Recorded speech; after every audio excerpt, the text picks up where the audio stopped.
This morning was truly inspirational for me because Rodrigo, he really tapped into what I was about to talk this afternoon. In fact, this is the first time we met each other. And after his talk, he told me that there were several points he wanted to make that he missed out because he just didn't have enough time. So I told him, please send it my way, and I'll channel it through. So Rodrigo, I appreciate you starting that, and you can count on that. I'll recap what you wanted to say. The second thing I wanted to bring it out to you guys today, Rosa was my inspiration. I wish, where is she? She's probably not around here. But I want you to remember how you felt every moment when she was talking to you, because she has it all. She has it all in terms of quantum self-awareness. She's mindful. She's in that sync, in that union of mind, body, and spirit. And it is so palpable that her gesture, her thought process, the delivery, everything sort of unifies the entire audience. Her consciousness expands into the room till you become her. And that is the power of your embodiment. How do you get there? Well, for Rosa, it was a long journey. I hope I can bring that to you in 18 minutes. So with that as a background, I was truly inspired to prepare this talk as a part of my encounter with one of the patients that I saw recently, a 25-year-old single, a little bit of obese software programmer. She was experiencing palpitations. When she came to me, she described her palpitation as skipped heartbeats. It turns out, when I was interviewing her, I gathered that she was seen by another cardiologist. During their first encounter, cardiologist spent less than 10 minutes in the room. 3 separate tests were ordered. She never received a phone call about the results. She called twice. Nobody answered to her satisfaction because doctor was too busy. Third time around, she gets physician's assistant, who then told her that all the tests were normal, but doctor wanted to try out medication, and this is the medication, I'm going to call it into your pharmacy. She grudgingly starts taking medication. No change of symptoms, but she develops side effects. She feels dizzy, weak. She's at loss. Tries to call again.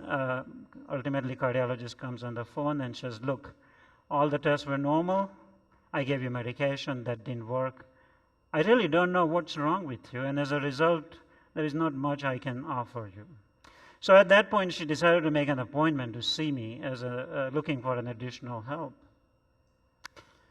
So I patiently heard her story. I looked in her eyes. I allowed her that time. I observed her gesture, her voice, how she was delivering, and I was just gathering all the information, both verbal and non-verbal, as she was presenting herself to me. And then I examined her. I touched her. This is a lost art in a busy world of cardiology these days.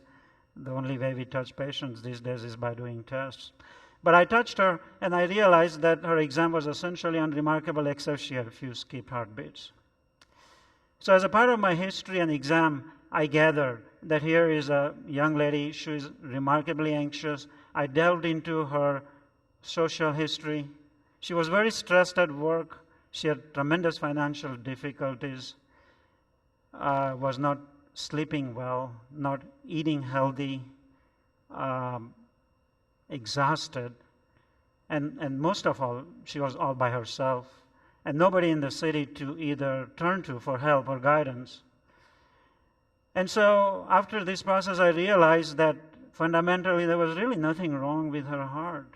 She was the victim of her circumstances, which had created physical and mental imbalance, and that resulted in her symptoms. So I told her, I said, look, I know what's wrong with you. I know you can fix yourself without me doing any test or giving you any medication. Are you up to that challenge?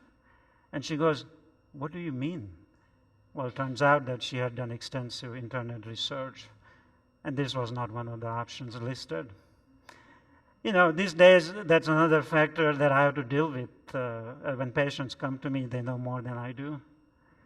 The only difference is that they don't have enough wisdom to connect that and put it in perspective. So it turns out I said, look, you need reprogramming of quantum self-awareness to promote health and mindfulness. And she goes, what the heck are you talking? I have never heard these words. What do they mean? I said, I promise to you, I'll use simple words. I said, you're a software programmer. I'll use your language. Are you ready for it? And she goes, let's do it. So here with that, I would like to begin my talk with the discussion of what is inside us. Rodrigo showed us different integrative practices that touches you physically, but then what happens inside as a part of that, and this is what we're going to discuss about. So this is an incredible network inside of us. Every cell in your body is connected to some neuron in your brain. Now, it turns out that most of us, we don't know what is happening inside of us. This is subconscious physical intelligence. This is your brain, and all the connections, they go to the organs. And then from that organ, then it hooks up to some of these hormonal glands. And the hormones come out, and then they connect to the cells. And that monitors and regulates physiology of each cell. And in turn, it is a community of the cells that creates organ, several organ creates organ system. And that's how the whole play inside is put together. Now, one of the things I wanted to talk about, this subconscious system, if you look at this word, sympathetic, in fact, there are two systems called sympathetic and parasympathetic system. Stimulation of sympathetic system, it accelerates biological processes, as if when you are driving your car and you put a foot on the accelerator pedal, and the parasympathetic system has a counterbalancing calming effect, as if you're using a brake on your vehicle. And it requires a decent balance between these two systems, and most of us, we are in sympathetic overdrive. This is where collective human consciousness is at loss in this country and around the world. The only solution we will discuss about is how do we reprogram that consciousness. Another thing I also wanted to bring out to my patient, I said, look, imagine this is your computer. Think about how many ways information can get into you at an unawareness level. What I'm looking at, what I'm hearing, what I'm tasting, what I'm smelling, what I'm touching. What we are is aggregate influence of what others do to us. And if you're unaware of it, we don't even know what it means. They send all these cookies in you, they send all the malware in you, you don't even know until your computer crashes. And so, awareness is nothing but to create that awareness filter, and if I may, a sort of a firewall. And that's what we're going to talk about, how to create that. So, in terms of conscious brain processing, we have a brain stem here. This is the midbrain, and this is the cerebral cortex. The brainstem, it addresses the basic functions of life. It monitors breathing, blood pressure control, heart rate, thirst, hunger, reproductive drive. The midbrain is the emotional processing unit where it creates emotions. Could be both negative or positive emotions, fear, anxiety, love, compassion, care. And the cerebral cortex, it is the higher process that allows us to make appropriate choices, decision-making, problem-solving. And the most importantly, Rodrigo had talked about neuroplasticity. This part of the brain, which unfortunately is bruised in those NFL players, and that's why their behavior explains what they do. This is the area that allows you to be self-aware of your thoughts and emotions. Now, the connectivity leading to this area from bottom up is quite robust. However, the response that goes from there down below is a learned art. It is your unique property. That's what requires that practice of mindfulness, meditation, and being aware of what I want to be. So mind is a global internal intelligence. I think there is a slide mix-up here. Please give me a second. I think we are missing a slide there. But that is not a problem. I'll just make it up. I'm sorry about that. So global internal intelligence, the mind is the ocean of thoughts and emotions. Think of it. A human mind processes about 80,000 thoughts a day. And it turns out that there are original 4 or 5 thoughts, and the cross-linking creates additional 20,000 thoughts to each core thought and resultant 80,000 thoughts. It is an energy-consuming process. Now, the question is that if this is the degree of turbulence, how can you even experience what thought and emotion means? And this is what we're going to talk about. And the slide that is not here has method, sort of a biofeedback technique that we create by engaging with what is called conscious breathing. And then once you have reached inner calm, then initiate inner visualization scan, and then look at the emotion at play, archive corresponding physical feelings on your emotional hard drive, and use that as your guiding force. So, what conscious breathing technique does, it stimulates parasympathetic system. It calms you. It reduces your mental thoughts and its traffic.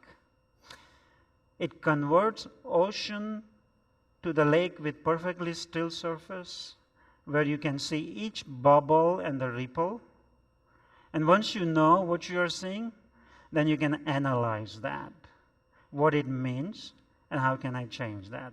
And this is simply the process we're going to talk about, how to convert that into a single thought, single emotion, learn to analyze consciously, and then make a choice about how I want to feel.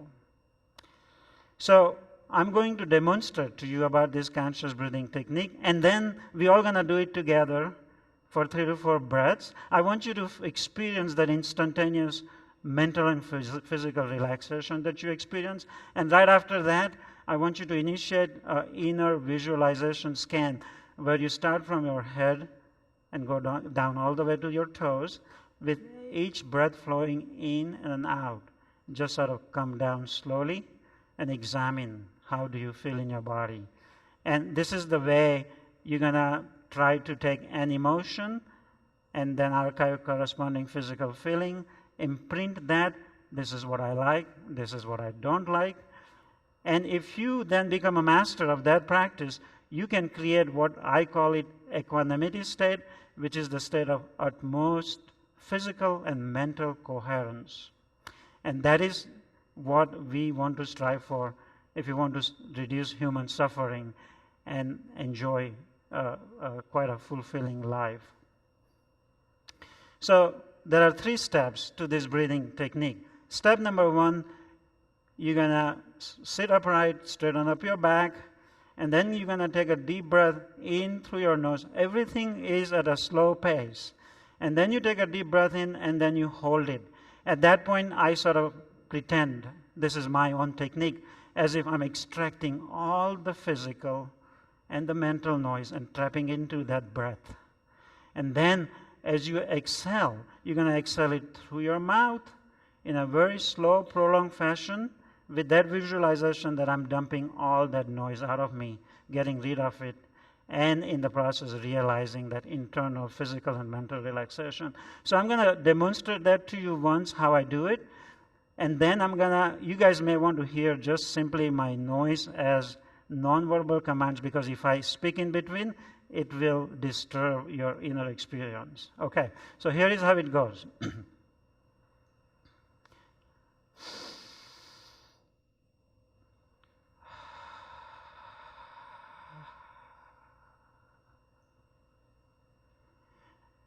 Now, that breath, the movement of breath, it turns into stillness, both figuratively as the breath stops and inside.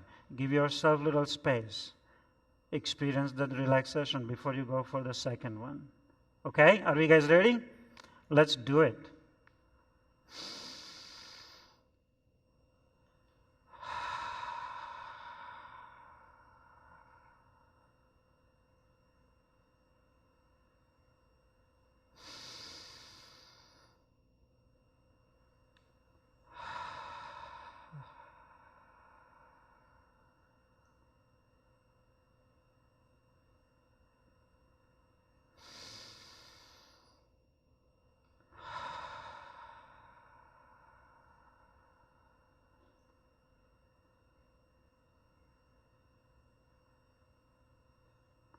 Now that experience the power of this instantaneous relaxation.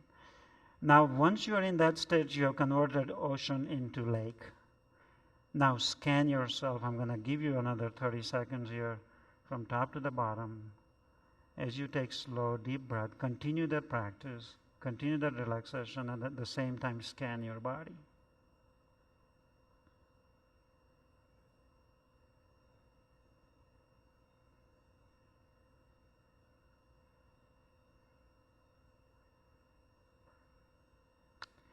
So at that point, whatever you are archiving in terms of your physical experience, based on that, one can categorize what you are experiencing as positive and negative emotions. The negative emotions, like fear, anger, frustration, jealousy, it stimulates sympathetic system. It clouds biological system. It interferes with our ability to relax, focus, think, communicate, and act rationally. And if this kind of negative emotional experience is sustained, it then causes physical effects by suppressing immunity, increases your heart rate, blood pressure, and in turn can cause diseases like infections, heart attack, and stroke. So we're going to call them negative or undesired emotions. Now, when you are in the midst of that negative emotion, time out, pause, conscious breathing, inner relaxation, scan your body, archive that physical experience, and that is the negative state. That's not where I want to be. That's the choice we're going to make. And the positive experience would be in the midst of positive emotions. Again, for example, for me today, what Rosa made me feel, that imagery has converted into a positive state. So you have to practice every day to create this kind of more positive states, because our memory doesn't retain good enough to have a quick recall.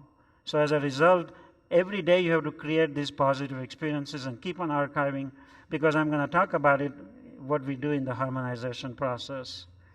So this is emotional noise, looping of thoughts, either single or simultaneous thoughts. They are occurring together. It creates flooding of biological system, incoherence of biological processes, negative emotions, leading to discomfort, harmony, and a discomfort. And this is the cause of human suffering. This is what was happening with my patient. So how do we then harmonize the emotion? So you take the negative emotion, archive it physically, recall the positive state, keep on doing your practice until it is diluted and released and we have reached the equanimity state. And the daily practice of that allows us to link our state of being to point awareness such that this is where I want to be, and that's what mindfulness is about. And once we have reached that harmony, that self-awareness, then we should utilize that to flavor our actions by incorporating creativity, research, experimentation, evolution, and then learn to share that with others to contribute and expand collective consciousness. The current healthcare delivery model does not take into account this concept because it deals with diseases, symptoms, tests, procedures, And what it has created is iatrogenic illnesses as a result of side effect of medications or complications of the procedures. And it is expensive. More resources are allocated for the treatment than the prevention. And more recently, with the reforms that we have, less and less time is spent with the patient. So as a result, the ideal healthcare reform that we need to strive for, since awareness is the basis of emotional health is the basis of physical health, we need to incorporate holistic approach so that we can teach people about diet, exercise, weight loss, stress management, smoking cessation, alcohol management, stress management using yoga, biofeedback techniques, earlier detection of disease and appropriately timed intervention. And if we use this approach, I can assure you we'll have tremendous saving and less suffering. And with that, I would like to conclude my talk by wishing you all a lasting experience of individual and collective coherence. Thank you kindly for your attention.